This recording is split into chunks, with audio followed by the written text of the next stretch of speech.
With the demo out, let's discuss about this. Is it worth the $60 price point? Will it even be a good game at all? A game of the year contender? Or will it just be a straight up bust? Let's discuss. Alright, first point I want to go over is the story. Square Enix has said multiple times that they are going to be focusing only on a PvE experience with a great story. However, though, within this demo, I really have not felt that statement come to truth. It's a very generic story that many other companies has played. And I get it. It's an easy one to do. I want to see what they're going to do within the outside the demo, but within the demo alone, it seems like it's going the same direction that many other games has gone, with a very generic story. And if you look past this, look at some of the pictures that they have out, even the landscape seems very generic to what other games have. For me, this is a little bit of a problem. It's just more frustrating and irritating that Square Enix is saying multiple times, like, hey, we're going to try to put out the best story out there, but we're going to kind of just reuse what everybody else has. Not too bad, just irritating. One other thing, though, we got to talk about within the story is the cutscenes. Those cutscenes are weird. If you have played the demo, you know what I'm talking about. These cutscenes are kind of shaky. I don't know why. Some places they make sense because you're like being next to cannon fires, next to some of these tanks, and they're shooting. It makes sense. But when you're inside and there's like nothing really moving it, why is the screen shaking? Kind of thing. So that's kind of weird. It's not really a big thing. I think it's just big enough to talk about, although it's not really going to make it or break it for this game. Alright, combat. Either the first biggest point or the second biggest point on this game, depending on who you ask. For me, it's the biggest point of this game. After all, this game is a third-person shooter-looter type of game, so of course, combat has to be number one for me. The combat, overall in general, feels really good. I think overall Square Enix did a really good job with it. It's funny how they kind of seem like they want you to play this like a Doom game. They want you to be on top of your enemies' faces. And I mean, I have no complaints with that. It's fun. Especially when you're playing the Revenant class. They do offer a lot of abilities to get into your enemy's face. Kind of deal a lot of damage to a certain enemy by slowing them down or doing certain different abilities. They do a good job with that. So I do have to say kudos for that. However, though, I say their biggest Achilles heel in this entire combat section is easily the cover. And the cover, like hiding behind cover. It seems fairly poorly done for how much they really want you to do this. Because they did do a part of a tutorial on you hiding behind cover.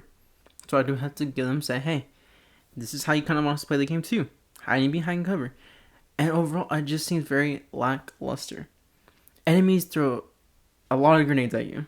Especially on the higher you get, the more grenades they throw at you. You try to peek out and shoot somebody, it's kind of difficult because they're hiding behind cover. However, a sniper can shoot you out of cover, and then everybody can shoot you. And you have to try to go back, but you're low on health. So this is the thing, it seems like, and then even when you're low on health, you have to go kill somebody to gain more health back. So it seems like the cover is just there to be there. Not necessarily be a big aspect of the game, which I'm okay with, but don't really put this in your tutorial and say, hey, this is kind of a cool way to play. Again, it's not that bad, it's just kind of irritating. And especially when you're trying to go out and try to shoot somebody with it, it seems like it takes even like a few seconds for it to like focus in on where you're trying to shoot before you can kind of like actually get like accurate shooting movement. It just feels kind of wonky for me. I don't like the way it feels, but it's not bad. However, though, besides that, I think that's the biggest part, but besides that, everything else feels good. They do offer a lot of guns, different ways to play, and with the different classes, it really does change the way you can play games that you want, like the way you want it. You want to be up and close? Fine, you can. You want to be tank? Okay, go ahead. If you want to be kind of back, okay, fine, go ahead. But overall, I think they did a very good job with this. Alright, next point I want to talk about is customization. This is probably what makes Outriders feel so similar to Destiny. They both have different classes you can use, skill trees within those classes or subclasses in Destiny, and perks within the guns and gear to make your guns either better or your abilities better. And again, Square Enix did a really good job with the skill tree. No complaints. Overall, I'm happy with it. However, though, there are some perks within the skill tree that I feel like should be in guns or gear rather than the actual skill tree itself. For example, you have in the Reverend class, you have increased armor piercing by 15%. Really? Does that really need to be in the skill tree? Also, decreased reload time by 20%. Again, feels more like a gear or gun perk rather than a skill tree perk. I do have to say that. However, though, they do have some perks within the skill tree that really does incentivize you to use these abilities in combat. Like, for example, Reverend has Disruptive Firepower. Activation of Deception skills increase your weapon damage by 50% for 8 seconds. And you're not sure, like, hey, what skills are these? They show pictures of the skills that are used by this. So you know exactly what skills you can use to activate this perk, which again is a nice touch because not a lot of games will do that. Overall, again, skill tree, I'm very happy with. They did a really good job, really incentivizes you to play differently and to use your abilities more in combat, which I really can tell that they want you to use. Alright, and along with that, you have to look at the perks within the guns and the gear as well. They are nice. They really do change the way you can play. They really can help you build a certain way to play in the game, like building a great life leech perk. You can run that if you want, stuff like that, which is nice. Again, it adds replayability. It doesn't allow the game to get stale fast. It's a nice touch. However, though, a lot of these perks come with a cooldown. Not a big deal. I can live with that. My biggest problem is a lot of times, you don't know when this cooldown ends. They say a 6 to 8 second timer most of the time. Okay, how am I supposed to know when the 6 to 8 seconds end if I don't have a timer playing myself? This game doesn't offer a end timer sort of cooldown like factor, which really does suck because I want to go into combat against like a higher level enemy. How am I gonna know for sure my perks? I haven't used my perk yet when I probably just used it on the last guy, and I don't know how much longer on the cooldown I have. This is my biggest problem with it. At the end of the day, I think it's not really a big problem, more of a quality of life change. However, though, I really hope they patch this before the game actually goes out, because man, this is, for me, it's a big change. It really does for me, it slows down the combat a little bit. I really have to be a little bit more careful. I have to think about like, hey, has it been like about 8 seconds? Can I use this perk? Again, not too bad because most of the time you're just going to shoot anyway. But it is just more like again, quality of life change that I wish they would fix. Quick talk about PvP. Square Enix and People Can Fly has said they're not going to focus on a PvP game. They're going to be focusing on the PvE aspect of the game with the story.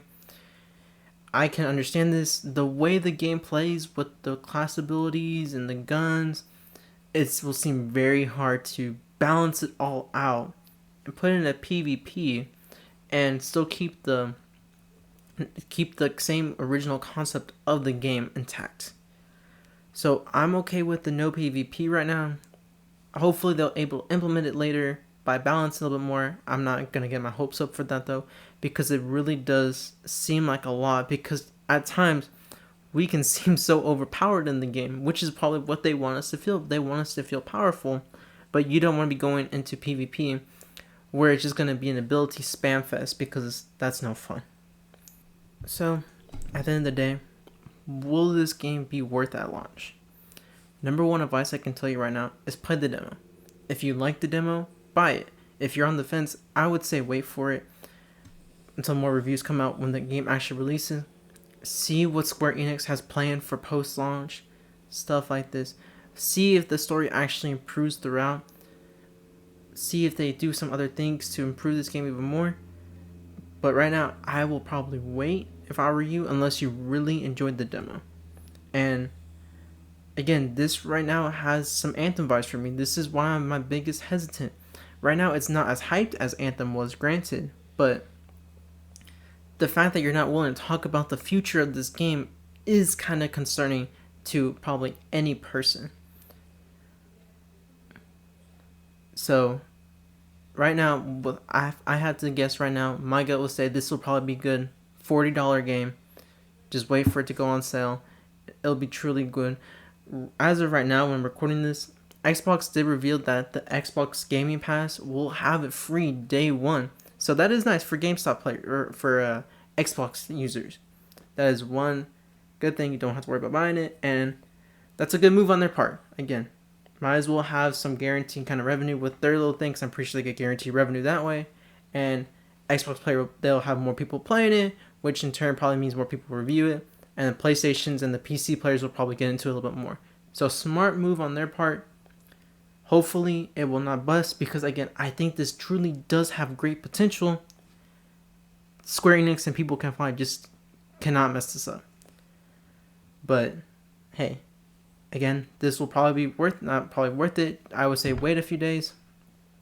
This really, honestly, at the end of the day, seems like a good game to play with your friends. So if your friends are willing to buy it day one, go for it. I'm pretty sure you'll have a lot of fun times with your friends. This game is built for that. So they have a lot of like co-op incentives and stuff like that. So this is probably how they want you to play the game anyways. But as of right now, if you're a solo player, I would wait till some more reviews come out when the game launches before you buy it. Alright, thank y'all for watching. Make sure y'all like and subscribe.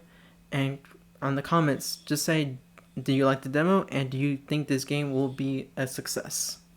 And see y'all in the next video.